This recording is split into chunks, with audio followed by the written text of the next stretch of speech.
Morning. Morning. Good to see everybody. Coach, I'll start with you.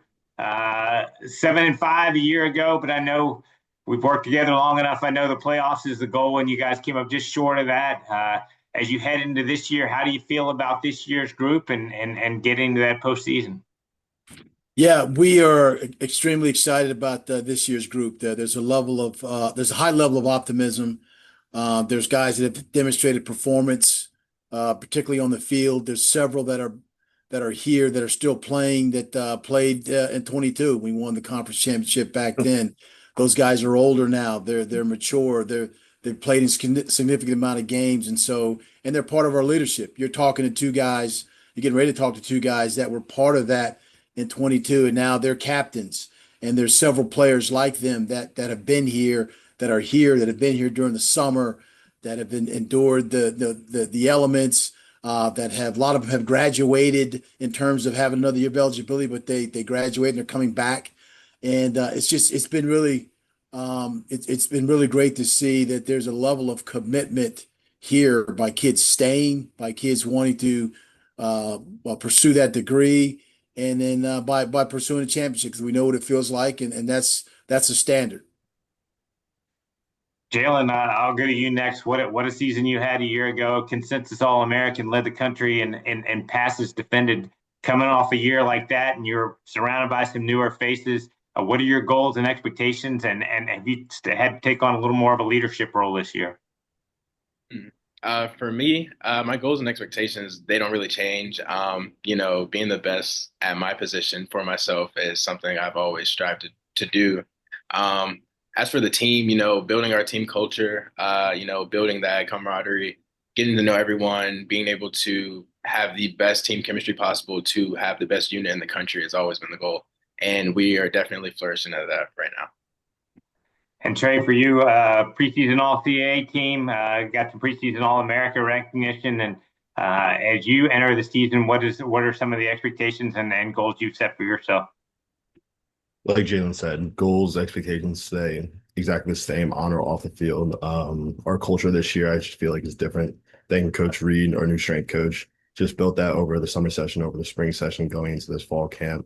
It's something new that I haven't felt here in the 5 years I've been. It's something I'm really looking forward to and expecting great things coming out this season. Got some immediate questions for you guys. We'll start with Marty O'Brien. Go ahead, Marty. Good to see you. Good to be here. Trey, talk about the offense. You lost a lot of guys at the skill positions last year, and you have a new offensive coordinator. Just talk about some of the new guys and about your confidence in the offense this year. We definitely did lose a couple of guys we will miss, but what a lot of people don't realize is the guys we brought in and the guys we've had here. William Mary's built his culture on guys we've had and guys that grow over the years. We were having a lot of young guys step up at every position, running back, quarterback, receiver, O-line. It's looking really good, especially with bringing Coach October in, his new style of offense. It's adding a lot of new elements, getting guys in new positions, adding a whole new dynamic that we've never played before, but we're adapting to very well. And for Coach London, as I mentioned with Trey, there's a lot of replacements to be made on this team offensively and defensively. Talk about coaching a team, that where you're kind of rebuilding a little bit compared to the last few seasons. And talk about some of the new guys you'll be counting on. Well, I mean, obviously, when you lose the 6 year COVID guys like a Bronson Yoder, Hollis Mathis, who became only the second player in college football history to have thrown for 1,000, caught 1,000 yards worth of passes, and ran for 1,000. So you have a highly productive guy like that. You lose a guy, Marcus Barnes, and Alex Washington was was all CAA performer last year. So you do lose some of those guys, but then you gain back a Davin D'Annunzio. You got a Jalen Jones that you're talking to. The guys that played up front for us defensively were young guys. The Nate Lynn's of the world are gone. He's with the Detroit Lions, but there were guys that grew up, under his tutelage, and with Davin being there and other guys, has caused us to be a group that's highly athletic, but also has game experience. And so, yeah, you're right. Marty, you do miss those guys, the household names, Yoder, Darius Wilson, who was a starter for us for a long time. But I go back, a guy like Tyler Hughes, he was on that 22 team, and he got a chance to watch and got a chance to observe. Now it's his opportunity, along with Noah Brannick, to be the quarterback. And so we're excited about those things. You have a chance to add to your team. We signed 13 high school kids. I know the transfer portal is important. You get your guys on your team that they can add to helping you, and we did help ourselves in several areas. But there's also those kids that they're bringing in, that they bring their community, and they bring their families, they bring everything else that you want when you're trying to change or be in a culture where let's go. And so, as Trey mentioned, have a highly talented team this year, and we're looking forward to have guys play on the field and establish the opportunities to chase those championships on the field, classroom, and the community. Next question from Dave Johnson. Good morning, Dave. Morning, Rob. For both players, you guys were talking about this earlier about next people stepping up and so forth. And I'm curious, the word identity is used a lot to describe teams. They establish the identity over time. And how important is that when new players come in to step into bigger roles, that they are aware of the identity, they learn the identity? If that question made any sense at all, hopefully it did. Like we say every year, every year is a new identity, new team, new culture. You're losing guys, you're bringing in new guys, but it's up to you to establish what that culture and identity will be. It starts with those spring practices, those summer workouts, bringing in those new guys and raising up those younger guys. It's all about learning from past experiences, learning from those guys above you. And that's exactly what guys have been doing for years and years as they've come up from freshman year, sophomore, junior, senior year, wherever they're at now and ready to step up. Yeah, Trey couldn't have said it any better. It's literally just based off of the experiences from the past years, from the older guys, just molding the younger guys and newer guys into that same exact mindset that they want that they see successful. And, it's just basically figuring it out through summer practices and training camp. And then eventually by the first week of the season, you'll understand what the true identity of the team is. So definitely means a lot. And it definitely helps when you can bring in guys that are able to mold into that identity very quickly. Just to follow up with you, Mike, you mentioned Tyler earlier. He was a guy he watched and observed, but he also got some pretty significant minutes sometimes. He started that Hampton game that he won, showed he can run and pass. How much has he evolved over during the spring and summer so far, have you seen?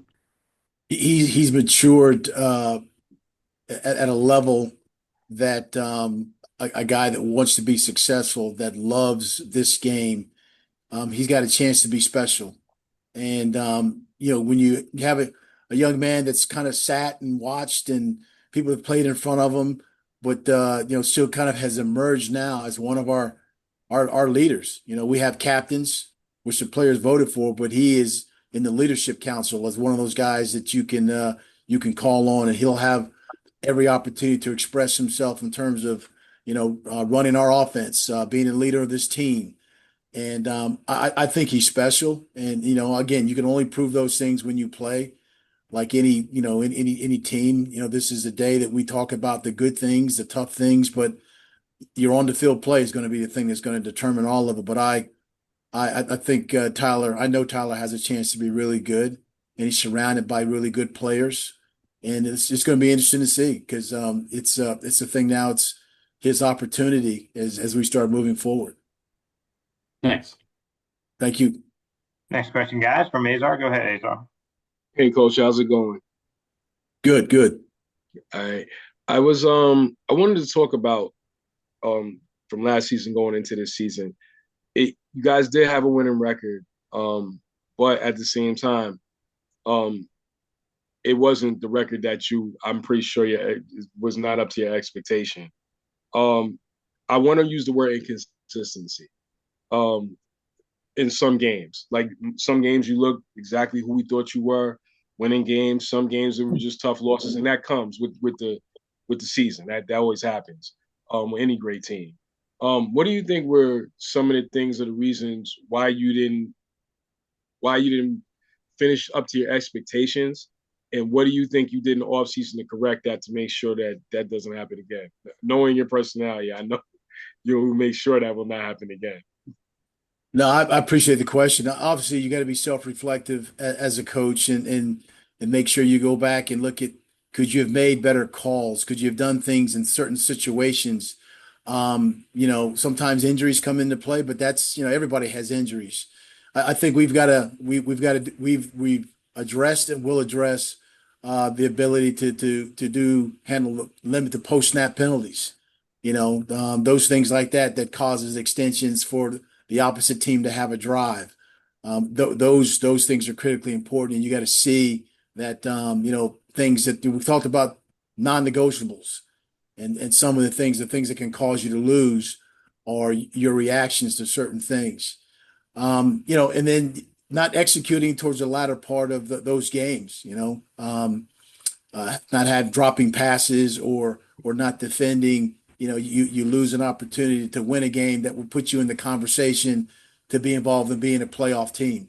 And so the leadership of the guys that you're seeing right now this summer has probably been as good as since I've been here. And that's Colby Sorsdale, Nate Lynn, that's Charles Grant. And that's a lot of guys that have been here. But Trey and Jalen, Dab Denizio, and Ryan McKenna have resolved themselves to eliminate those things that can cause you to lose, which you create yourself by your decisions or indecisions, and then require everybody to give absolute effort. And so that's what we're looking. That's the expectation, as you said, is to win on the field, win in the classroom, and win in the community, and all those things coincide with one another. But definitely chasing championships as we finish our last opportunity in the CAA really good conference. Thank you, Coach. We got two more quick ones for you. I'll let you guys go. Follow up from Marty. Go ahead, Marty. Yeah, Coach, you mentioned helping yourself with the transfer portal. And, Banbury was named to the All-CAA first team defense. Talk about the impact you expect him to have and what other transfers that you think might be able to help you right away. Yeah, I believe we have 7 to 8 transfers, 2 from Virginia Tech, a running back from ODU, offensive linemen. It's guys that have like-minded academic pursuits in terms of grad school opportunities, the MBA or master's programs, and things like that. So they've added to our team, and they've been involved in the summer workouts, and they will be players that are like-minded in terms of the mentality of playing hard, aggressive football, and giving us a chance to win because they're athletic as well. Back to your question about Luke, coming from Cornell, he is one of the top returning linebackers, in FCS football, as demonstrated performance through his season, last year. He's acclimated himself to being a great teammate, like Trey just talked about. All the guys that have joined us, there's 31 new guys that have come in that have joined us. High school, transfer portal, PWOs, and it's been really neat to watch those guys get into a culture of expectation that Trey and Jalen have talked about, where all we're talking about is winning. It is winning a conference championship. It's competing at a high level, and that makes it special. And like I said, you got to play the game, but we're excited about this opportunity in this season. One last one for you guys from Dave. Go ahead, Dave. Yeah, Mike. Lots been talked about with the skill position guys, and that, and obviously losing Charles Grant isn't a cool thing. But you look at Ryan McKenna's got 35 career starts. You've got, I think, 3 or 4 other guys who have at least 5 or 6. How do you feel about the line coming in? Feel good about the line. Like you said, Ryan McKenna, um, Greg Klingensmith, Caden Lynch, Hayden Rayleigh. Those guys have played in games. And Trey mentioned that the MVP probably for us has been Reed Peters, our strength and conditioning coach, who's done a phenomenal job in terms of the way we lift, the way we train. Those guys, they're out there wrestling. They're doing all kind of things that are commensurate with being an athletic player on the field. And so now we just got to put it all together, and we're excited about that. As you said, Charles Grant, draft pick that decided to stay here. That's kind of that's who we are. That's who we are. That's who we're attracting. That's who we want to attract. And now, these guys that are playing now that you're talking to now they both have high opportunities and high expectations of how this team is going to play and produce on the field. Thank you. Thank you. Mike,